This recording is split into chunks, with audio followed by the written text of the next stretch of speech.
Olá, seja bem-vindo ao resumo da semana da Buildings. Eu sou Ellen Costa, hoje é dia 31 de março e eu vou compartilhar com você as principais notícias do mercado imobiliário corporativo desta última semana. Lembrando que elas estão disponíveis no portal da revista Buildings e também nas principais plataformas de streaming. E se você estiver assistindo pelo YouTube, o link para as matérias está no box de descrição do vídeo. Então vamos para a nossa primeira notícia que foi publicada no portal Pipeline. Mercado logístico continua resiliente, com demanda mais equilibrada. O mercado logístico costuma ser o mais resiliente do setor imobiliário. Nesse sentido, antes da pandemia, o Brasil tinha 672 condomínios logísticos. Quase 3 anos depois, de acordo com os dados apurados pela Buildings, já são 737 condomínios em todo o Brasil. Esse resultado representa um estoque total superior a 31 milhões de metros quadrados. Contudo, embora o setor continue resiliente, a demanda agora está mais equilibrada. Nos últimos 2 meses tem acontecido algo novo, mais proprietários ofertando seus galpões e condomínios logísticos, e parece que está difícil fechar o negócio. Durante um bom tempo, o galpão era ativo escasso, com mais comprador que vendedor. Ainda é um segmento de qualidade, mas a sobreoferta pode afetar o preço, disse um executivo de banco de investimento. Segundo explicou, se o potencial comprador quer maior retorno sobre o capital investido, vai demandar maior desconto no preço. A exemplo disso, aparece o Carrefour, que contratou o Safra para vender 4 centros de distribuição. Da mesma forma, o Itaú BBA tenta encontrar um sócio para a varejista na empresa de imóveis. A família Faires, dona da Marabras, também mandatou o Bradesco BBI para vender um conjunto de galpões. E a LOG da família Menin tem negociado ativos industriais do portfólio. Para saber mais, acesse o portal da revista Buildings. Nossa próxima notícia foi publicada no Infomoney.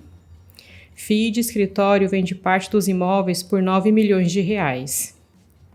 O fundo imobiliário BM Brascan Lajes Corporativas, BMLC11, finalizou a venda de 4 conjuntos do edifício Brascan Century Corporate. O valor do negócio é superior a 9 milhões de reais, conforme sinaliza comunicado do fundo ao mercado. Localizado no Itaim Bibi, em São Paulo, os conjuntos da Brascan Century são do 15º pavimento. Segundo informaram, a alienação havia sido aprovada em Assembleia Extraordinária de Cotistas, realizada em novembro do ano passado. Pelo acordo, está previsto o pagamento de um sinal de 20% do montante negociado. O saldo remanescente será dividido em 2 parcelas mensais. Com a concretização do negócio, o BMLC11 não receberá mais o aluguel dos espaços. Além disso, a carteira estima uma redução mensal na distribuição de rendimentos aos cotistas de aproximadamente 0,06 centavos por cota. Além de 2 andares do Brascan Century Corporate, o portfólio do fundo é composto por 4 andares da Torre Rio Sul, localizada em Botafogo, no Rio de Janeiro. Na semana passada, o XP Properties, XPPR11, também do segmento de escritório, já havia anunciado a venda de parte do portfólio. O negócio foi avaliado em 200 milhões de reais.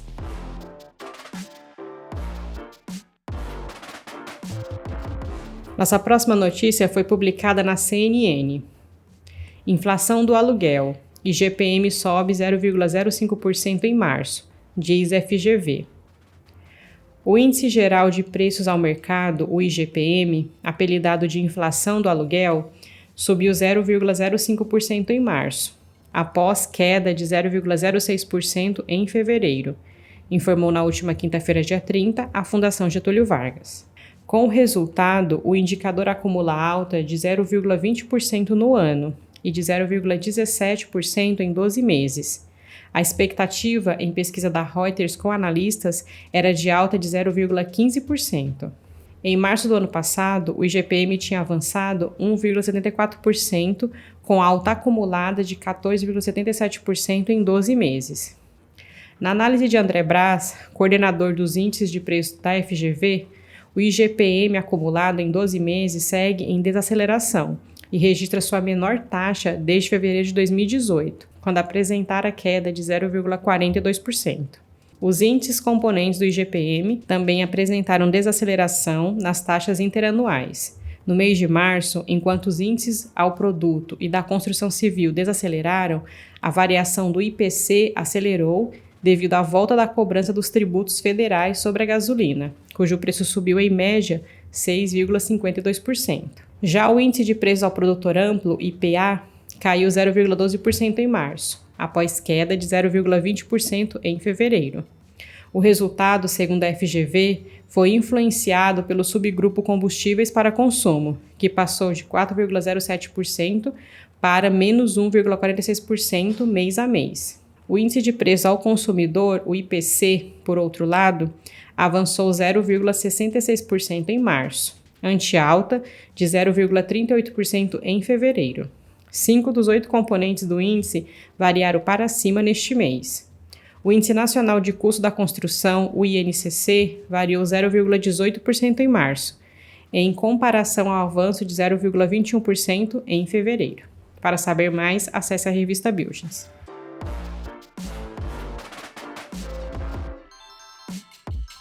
Nossa próxima notícia foi publicada no Valor Econômico. Centros de distribuição investem em novas unidades. Em um ambiente de incertezas na economia, os centros de distribuição mantiveram investimentos em tecnologia, inovação, produtividade e processos, em busca de otimização na cadeia de suprimentos. A DHL Supply Chain, uma das líderes em contratos logísticos no país, é uma das que devem liderar o processo nos próximos anos. A empresa, braço de armazenagem e distribuição da alemã DPDHL, vai desembolsar R$800 milhões até 2025 na construção de CDs sustentáveis, na modernização de sua frota de transporte e na automação e robotização de suas operações. Neste ano, a DHL Supply Chain já colocou em operação um CD em Aparecida de Goiânia, em Goiás, outro em Viana, no Espírito Santo, e mais um em Itapoá, Santa Catarina, totalizando uma área de 31 mil metros quadrados. Até dezembro, a empresa vai erguer outros 120 mil metros quadrados em Extrema, Minas Gerais, distribuídos em mais de um armazém. Em 2024, de acordo com Marcos Cerqueira, vice-presidente de saúde da DHL, Em 2024, de acordo com Marcos Cerqueira, vice-presidente de saúde da DHL, Minas Gerais deve ganhar outro CD de 100 mil metros quadrados e para 2025, a empresa adquiriu um terreno de 300 mil metros quadrados em Jundiaí, São Paulo, onde construirá um armazém de 138 mil metros quadrados. Com essas novas unidades, o estoque da empresa deve se aproximar de 1,5 milhão de metros quadrados no país, a maior parte concentrada na região sudeste. Cerqueira ressalta que em 2022 a DHL inaugurou uma área de armazenagem de 45 mil metros quadrados em sua filial de transporte em Jandira, Barueri, que fica em São Paulo. Para saber mais, acesse a revista Buildings.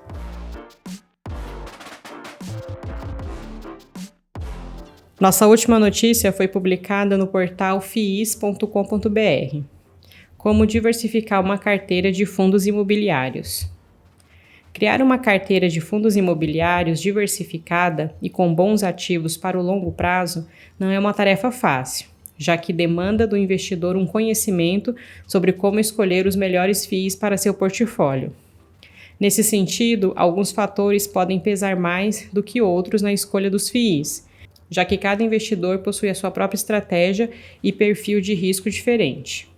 Um dos primeiros fatores importantes destacados pelo professor Baroni, especialista em fundos imobiliários da Suno Research, é analisar o histórico da região. Assim, cabe verificar como foi a atuação da gestão ao longo da trajetória do fundo imobiliário, analisando os erros e acertos, assim como o comportamento da mesma em períodos adversos do mercado. Além disso, é muito importante considerar o contexto que esse histórico da gestão está inserido. Isso porque um fundo criado em 2020, no início da pandemia, não deve ter a mesma régua de avaliação para fundos imobiliários criados em 2015, por exemplo. Na média, o desempenho desses fundos pode ser diferente, mas não necessariamente porque a gestão fez um trabalho ruim, já que o contexto macroeconômico que se vive é muito importante nessa comparação. O especialista também destaca um ponto sutil que poucos levam em conta: a empatia criada entre o gestor e o cotista. Para ilustrar essa ideia, Baroni compara a relação entre os gestores e os cotistas de fundos imobiliários com a situação de um médico e um paciente. Segundo ele, o momento se encontra muito favorável para os fundos imobiliários de papel, sobretudo pela volta da inflação e do avanço dos juros no Brasil. Apesar disso, Baroni diz que não se deve desprezar bons fundos de setores como shoppings, renda urbana e logística, por exemplo, que estejam pagando um yield próximo de 10% ao ano. Baroni esclarece, abre aspas, o tijolo tem um modelo de precificação diferente. Se você pega essa taxa de juros futura, que hoje está em 13% ao ano, e traz isso para 9 ou 10% ao ano dos fundos de tijolo, você tem um efeito de mola comprimida que dispara no fundo de tijolo e você joga esse negócio para 30% ou 40% para cima, considerando a valorização da cota. Fecha aspas. Para saber mais, acesse a revista Buildings. E antes de finalizar, te convido para conferir os artigos e outros conteúdos disponíveis no portal da revista Buildings e também no nosso canal no YouTube. Então, por hoje é só. Vou me despedindo por aqui.